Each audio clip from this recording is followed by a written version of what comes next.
Hivi shoi kutanaga na wale watu ambao muda wao mwingi sana wanatumia kwenye kula kucha.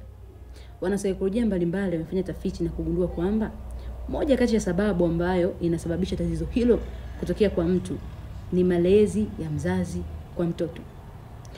Moja kati ya wanasaikolojia waliofanya tafiti hizo ni Freud Sigmund. Freud Sigmund anaamini kwamba the ill experience ndio ambayo ina shape the current behavior, kwamba yale mambo ya awali ambayo anapitia mtu akiwa mtoto ndio ambayo yanatengeneza tabia yake akiwa mtu mzima.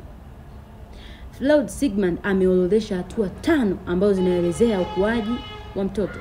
Moja kati ya hatua hizo ni oral stage, ambayo ndio hatua ya kwanza katika hatua 5.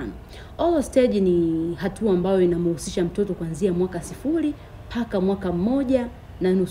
Kipindi hichi mtoto huwa anatumia mdomo kujipatia raha au kujipatia burudani. Katika kipindi hiki ndipo wazazi watashuhudia mtoto wao huwa kuchukua vitu mbalimbali na kuvisaka katika mdomo wake, yani kuviweka katika mdomo wake. Vinaweza kawa ni vichafu, vinaweza vikawa ni visafi, whatever. Mtoto anakuwa katika kipindi hiki hajali. Kwa hiyo ni kipindi ambacho mzazi anatakiwa hawe makini sana na mtoto wake kumwekea vitu ambavyo ni visafi. Wazazi wengine wanakuta katika hichi kipindi wananunua vitubu fulani hivi vimekaa kama ziwa, kama titi, ambavyo wanaviweka kwenye mdomo mtoto wao ili mtoto wao endelee kujipatia burudani. Sasa katika kipindi hiki wazazi wengi wanakuwa ni more strict, wanakuwa wakali sana.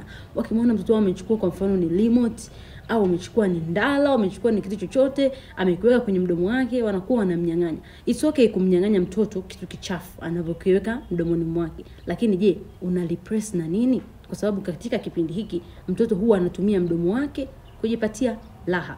Kwa ili umuondolee vile vitu vichafu, unatakiwa utafute vile vitu ambavyo ni visafi na salama kwa mtoto kumpa ili aweze kujipatia raha katika kipindi hicho cha mwaka 0 mpaka mwaka 1. Kwa mzazi anapokuwa ni more strict katika kipindi hiki, anamkataza mtoto kuweka kitu chochote katika mdomo wake au anamkataza mtoto wake kunyonya.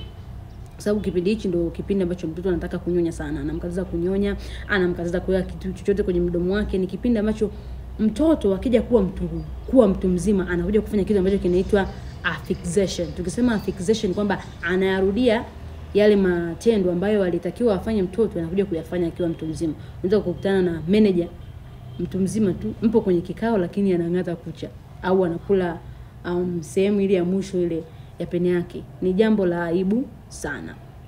Kwa wazazi katika kipindi hiki mnatakiwa muwe more friendly kwa watoto wenu.